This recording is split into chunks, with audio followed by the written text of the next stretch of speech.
৫৬ থেকে ৫% নামিয়ে কোটা সংস্কার এবং এ দিয়ে সংসদে আইন পাস সহ ৮ দাবি জানিয়েছে বৈষম্য বিরোধী ছাত্র আন্দোলন।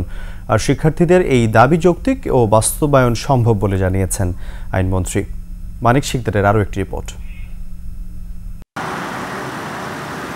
৫ জুন মুক্তিযোদ্ধা সন্তানদের রিট আবেদনের প্রেক্ষিতে কোটা বহাল রায় দেয় আপিল বিভাগ। জুলাই মাসের শুরু থেকে বৈষম্য বিরোধী ছাত্র আন্দোলনের ব্যানারে শুরু হয় আন্দোলন।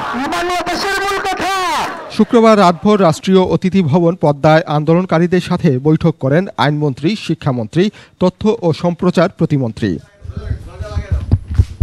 পরে সাংবাদিকদের সাথে কথা বলেন কোটা সংস্কারের দাবিতে আন্দোলনকারীরা। সরকারি চাকরিতে সকল গ্রেডে অযৌক্তিক ও বৈষম্যমূলক কোটা বাতিল করে সংবিধানের উল্লেখিত অনগ্রসর গোষ্ঠীর কথা বিবেচনা করে কোটাকে ন্যূনতম মাত্রায় ৫% এনে সংসদে আইন পাশ করতে হবে। আইনমন্ত্রী আনিসুল হক বলেন, শিক্ষার্থীদের যৌক্তিক দাবিগুলো বাস্তবায়ন সম্ভব। দাবিটা আমরা হাতে নিয়েছি তাদের কাছ থেকে এবং আমরা তিনজনে এতক্ষণ আলাপ আলোচনা করলাম। তো যেটা আমাদের কাছে মনে হয়েছে সেটা হচ্ছে যে কোটার যে পরিমাণের কথা তারা বলেছে সেটা তাদের আমরা দেখেছি এবং দেখে এটার একটা যৌক্তিক সমাধানে যাওয়া সম্ভব বলে আমরা মনে করি। আলোচনার মাধ্যমে যে কোনো সমস্যা সমাধানে সরকার সবসময় আন্তরিক বলেও জানান আইনমন্ত্রী।